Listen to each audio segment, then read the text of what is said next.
In Iran, a new lever of public intimidation. On state television, a man accused of bringing a Molotov cocktail to a protest site, interrogated by the head of the country's judiciary, emphasizing the need for swift action to bring the protests to an end. If a person burned someone, beheaded someone, and set them on fire, then we must do our work quickly. If things are delayed, it's possible that an action we take today, if we took it 2 months later, it wouldn't have the same effect. It is that repressive logic that has now ensnared the life of Erfan Soltani, a shopkeeper and regime opponent with a high-profile online presence, arrested on Thursday, sentenced to death by Sunday. His execution, reportedly set for today, may now have been delayed. So many others not receiving even a semblance of judicial process, among them Serena Golgun.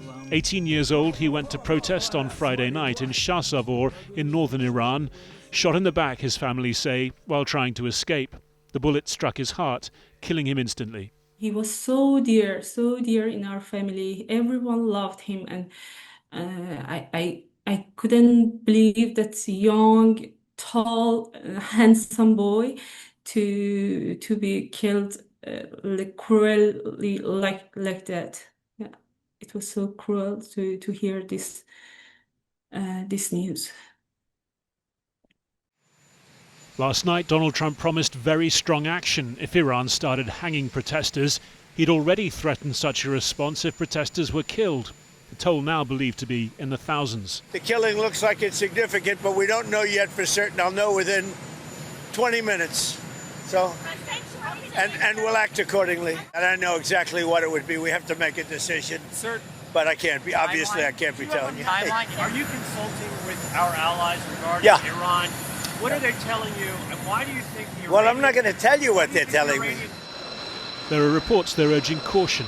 It's 7 months since the last US strike, B-2 bombers targeting Iranian nuclear sites at the end of the 12-day war between Israel and Iran. Israel said to be worried about stocks of missile interceptors ahead of a likely reprisal attack from Iran. Gulf states concerned about regional stability. We know that any escalation of the sort that you described would have catastrophic results in the region and beyond, and therefore we want to avoid that as much as possible. The talks continue, our calls continue. Trump's non-military measure, declaring 25% tariffs on countries that trade with Iran, today scorned by Russia's foreign minister, Sergei Lavrov, saying no external power could change the nature of Russian-Iranian relations. In Tehran today, the streets given over to a mass funeral for security forces members killed in the protests. State television quoting officials blaming a large number of what they called martyrs on terrorist attacks by Zionist and American agents. The narrative of total control punctured briefly in Tehran yesterday in images filmed by Chinese state media.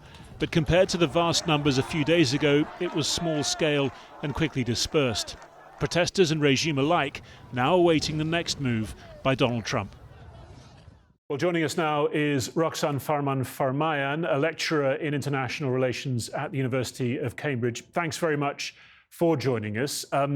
We've heard from Donald Trump again. His latest red line appears to be execution of protesters. I mean, he does seem to be getting closer to pulling some kind of trigger on his warnings to the Iranian regime. I mean, what is it, do you think, that might actually have an effect?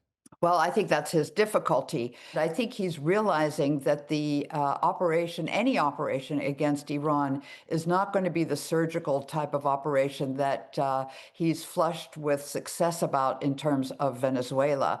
The capital is miles from any border, and he does not have any serious naval capacity in the Gulf or anywhere near like he did in Venezuela. So from that perspective alone, there's quite a bit of a challenge. But likewise, what would he actually hit?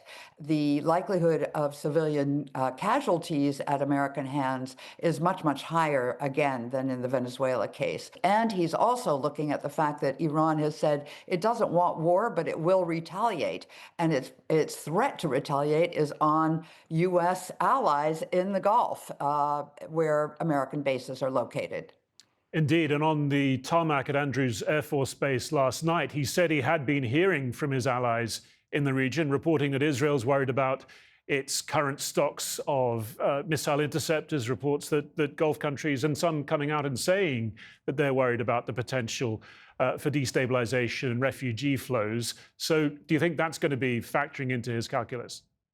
I would imagine, because he takes the Gulf states and, of course, Israel very seriously. It's not a good sign that that Trump has stopped all talks with Iran. But on the other hand, that possibly means that a back corridor deal was not able to be established with the interlocutors in Iran, unlike in Venezuela, where clearly there was a deal, removed Maduro, but the establishment would remain. And there isn't yet, despite the extraordinary momentum we've seen building in these protests in recent days, there isn't yet a real figurehead or focal point. That there is a concern, is there not, that things could deteriorate into real chaos? In fact, I would say that that's a very great likelihood. What I think is less visible on Western media is the large pro-regime demonstrations that are now taking place. Of course, these are instigated by the regime, but it shows that they do have a base. And although that base may be somewhat shrinking, the fact of the matter is that in a country of 90 million people, there are a lot of people that still do support the state.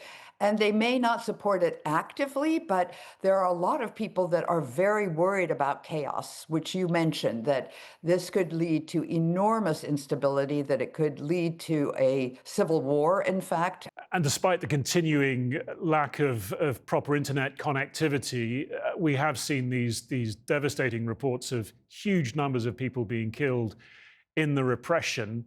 Where do you think the protest movement stands at this point? Where do you think we are in the flow of this narrative? In this particular case, there is this coincidence of activity on the ground, hence a domestic threat, and a threat from abroad from both Israel and the United States. And so the government feels as though it wants to project an image that is strong. It does not want these protests to show that it is vulnerable, and hence it has got a real stake in putting them down so it can focus on what it construes as simply a continuation of the June war, which is the threat from abroad. And internally, I mean, what kind of courage would it take now to continue to come back onto the streets in the face of the kind of gunfire and the reports of really targeted killings that we've all been hearing about? Yes, it will take a lot. Unlike protests in the past, which have been frequent, this set is much, much more violent. There have been over 80 mosques that have been burned. This is new.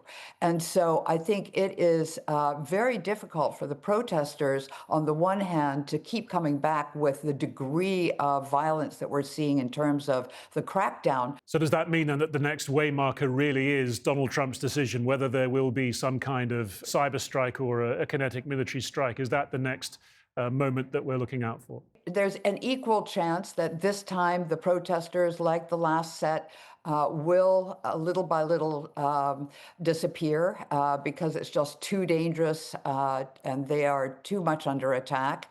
In which case, if there is no outside attack from Donald Trump, the whole thing will once again go on hold.